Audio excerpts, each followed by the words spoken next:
Bonsoir à tous, bienvenue dans cette édition. Voici le sommaire. Les recettes douanières au premier trimestre 2018 sont en hausse par rapport à celles de l'année antérieure. Cette amélioration des ressources financières sont la résultante de nouvelles stratégies mises en place.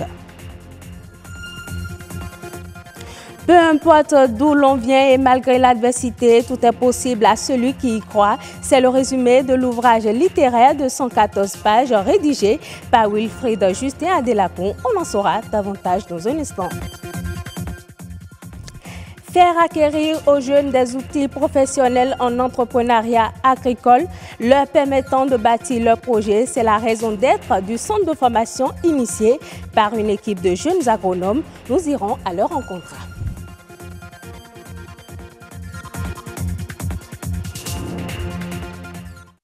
L'administration des douanes béninoises a procédé à un bilan à mi-parcours de ses activités. À la fin février 2018, les recettes ont connu une nette amélioration par rapport à l'année passée. Les disciples de Saint-Mathieu ne comptent pas dormir sur le laurier. De nouvelles stratégies de mobilisation des ressources ont été définies. Alessis Kenom, Rock Accueillant.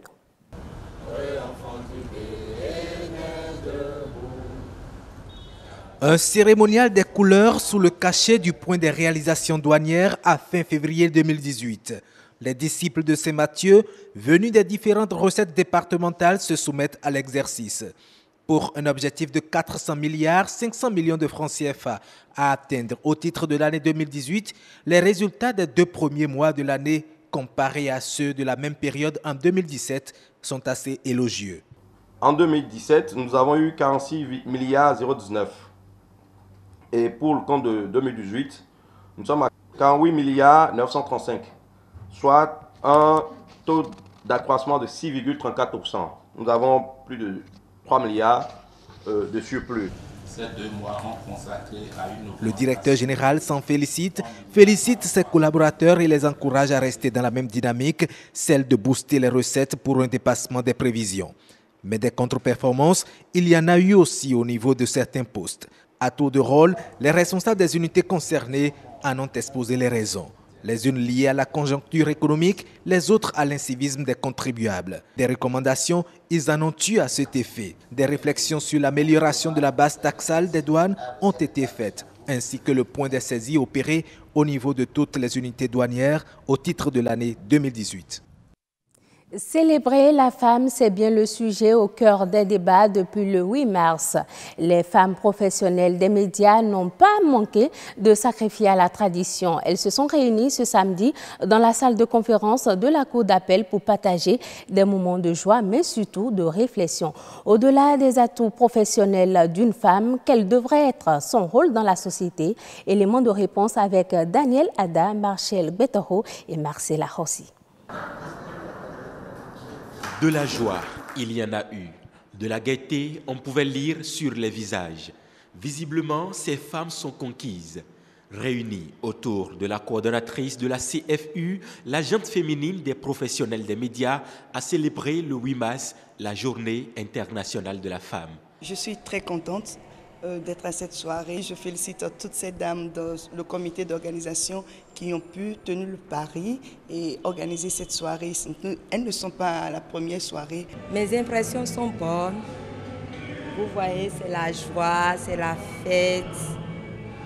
Et je rends hommage à toutes les femmes du monde entier, particulièrement les femmes béninoises des médias. Elles sont femmes prioritairement dans les médias. Elles ont voulu le révéler, elles ont voulu l'affirmer et c'est une très belle fête. Pour la coordonnatrice, cette soirée est organisée avant tout pour célébrer le professionnalisme et la bravoure des femmes journalistes. C'est en réalité une journée de réflexion par laquelle la femme, qu'elle appartienne à un groupe ou non, doit réfléchir sur sa condition de vie. Nous devons tisser le fil pour ne pas rompre la chaîne qui a abouti à la célébration du 8 mars. Au-delà du caractère festif, un accent particulier a été mis sur le rôle de la femme dans la société. Mais la femme doit savoir qu'en elle, il y a l'animus qui est l'homme et l'anima qui est femme. Et savoir mettre l'équilibre, faire l'équilibre entre cet animus et l'anima fera d'elle une femme équilibrée. La femme n'a pas besoin de réclamer. Quand elle sait qui elle est, elle s'impose simplement. La femme dans la société, au-delà de son travail, au-delà de sa profession, au-delà de sa formation, est appelée à être une femme de foyer. Une forte présence des hommes aux côtés de ces femmes a rehaussé l'éclat de la cérémonie. Un 8 mars célébré sur une note de satisfaction avec espoir d'être féministe tant qu'il le faudra. Se faire former en entrepreneuriat agricole est bel et bien possible. Au Bénin, une équipe de jeunes agronomes s'est engagée à travers la création d'un centre-école. Ces jeunes offrent une formation pratique à tous ceux qui désirent s'investir dans la production agricole. Koudous Abdoulaye est allé à leur rencontre. Un centre-école sous la direction d'une équipe de jeunes agronomes où s'enseignent les techniques pour entreprendre la production agricole. De la préparation du sol en passant par la réalisation d'une pépinière, tout est planifié pour assurer à l'apprenant l'arsenal nécessaire afin qu'il s'engage efficacement dans la production agricole. Nous avons des planches de lecture et le système de production utilisé ici, c'est un système intégré. Nous utilisons aussi bien les engrais chimiques et les engrais organiques, mais à différentes étapes de la production. Pour la production de laitue, s'il s'agit de la consommation, si un stagiaire vient ici, après un cycle de production, c'est-à-dire au bout d'un mois, il peut lui-même déjà arriver chez lui, compte tenu de tout ce qu'on lui a appris ici, mettre en place une unité pour produire de la laitue. Un centre d'enseignement des techniques de production agricole avec en toile de fond la diversification. À côté des plants maraîchers, ces bacs hors sol pour donner à l'apprenant le goût de la pisciculture. Nous faisons ici de l'élevage de clarias en bac hors sol. Vous avez devant vous un système de bac hors sol de 10 mètres cubes dans lesquels nous avons installé des filets moustiquaires pour l'alevinage. Avec notre système de production ici en bac hors sol, nous produisons du clarias à raison de 1,5 tonnes. Donc 750 kg par bâche de 10 mètres cubes. Et nous les revendons à des consommateurs directs et aussi à des revendeuses qui quittent très loin et qui viennent s'en approprier. C'est un centre d'innovation, c'est-à-dire nous mettons des systèmes, nous faisons un système d'innovation que les gens n'ont pas sur leur site. Et le site ici, c'est le site qui accueille les formateurs. Nous avons d'autres sites qui sont un peu, par exemple des sites à Kwaou, Oueto, à Tokran.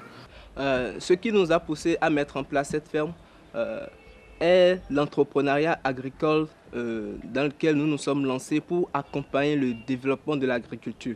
Nous recevons beaucoup plus les étudiants des différentes écoles agronomiques et aussi des gens qui veulent s'investir dans l'agriculture, comprendre les systèmes de production et participer à l'amélioration de la sécurité nutritionnelle dans les milieux urbains. Soutenir des initiatives du genre pourrait aider le Bénin à devenir une véritable puissance agricole. C'est en présence de plusieurs étudiants de l'UAC et de jeunes entrepreneurs que Wilfried Justin Adelakun a lancé samedi dernier son deuxième ouvrage littéraire intitulé « Pourquoi pas moi ». Le jeune écrivain se positionne comme un guide de motivation et d'impact pour la jeunesse. Alexis Kenom, Patrick Adjagbodjou était au lancement. Reportage. Wilfried Justin Adelakun est un jeune écrivain béninois. Il enrichit à nouveau la bibliographie des ouvrages en développement personnel. Pourquoi pas moi est sa deuxième parution dans l'univers littéraire. L'œuvre de l'auteur est une exhortation. Je ne suis pas de ceux-là qui pensent qu'il faut nécessairement qu'il y ait des pauvres et des riches. Je dis qu'ensemble, on peut être tous des riches. J'ai vécu une enfance vraiment compliquée Et je me suis dit, à travers mon exemple, parce qu'il y a d'autres également qui traversent des situations plus difficiles que moi. Donc c'est pour moi l'occasion de donner de l'espoir à ces gens-là. Pour leur dire que peu importe les péripéties de la vie, vous pouvez y arriver. D'où l'idée qui m'est venue et de choisir le titre « Pourquoi pas moi ». Face à la peur d'agir et de se décider, Wilfried Adelakun invite les jeunes à s'accrocher à leurs rêves. Quand vous lisez mes ouvrages, vous vous sentez là-dedans. Tous ceux qui ont lu mes ouvrages m'ont fait un retour. Monsieur Wilfried Adelakun, vous êtes à féliciter. Je me suis senti dans votre ouvrage. On a tous le droit d'être heureux. On a tous le droit à une vie professionnelle accomplie. Que nous ayons une famille prolétaire, une famille, comme on le dit dans notre jargon littéralement, qui n'a pas les moyens financiers, on peut réussir. Cet ouvrage de 114 pages est riche de par le style singulier de l'auteur, son approche digeste et accessible au lecteur. Le seul secret pour réussir selon lui réside dans le travail bien fait et la volonté personnelle d'aller de l'avant malgré l'âge et les obstacles.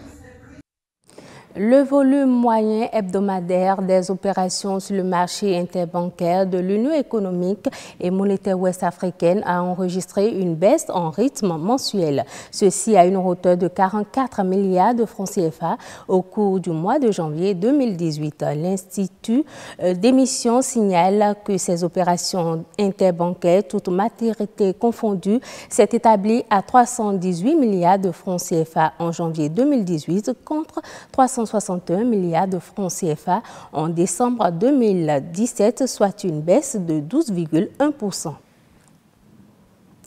Malgré la réhabilitation de 5 groupes thermiques qui ont permis d'avoir une puissance additionnelle de 300 MW, le Burkina connaîtra un déficit de 50 MW en période de pointe.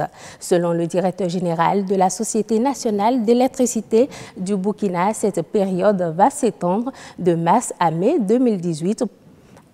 À mai 2018. Pour pallier ce déficit énergétique, un projet a été lancé depuis décembre 2017. Il pourra contribuer à satisfaire 25% de la demande en période de pointe.